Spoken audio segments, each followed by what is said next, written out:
Svi znamo da farbamo jaja, ali pokazat ću ti trik kako da sva jaja budu ravnopravno skuvana i kako da ih mnogo lakše vežeš u čarapu. Ostani sa mnom do kraja i pažljivo prati video.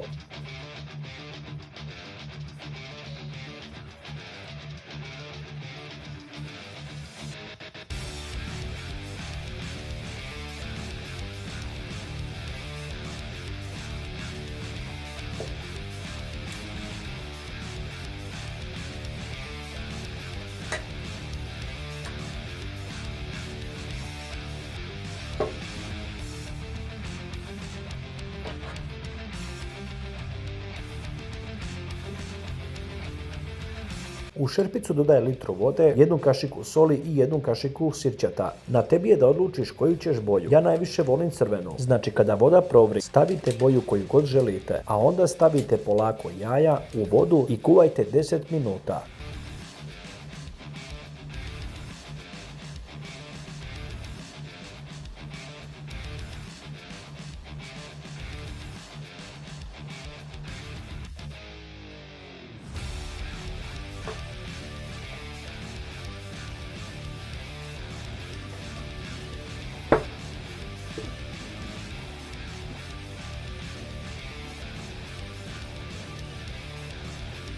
Pogledaj samo kako lepo izgledaju. Moraš priznati da ti se sviđa. Na samom kraju kada završiš sa kuvanjem, uzmi neku staru čarapu, natopi uljem ili neku krpu i svako jaje lepo namaži da dobije sjaj.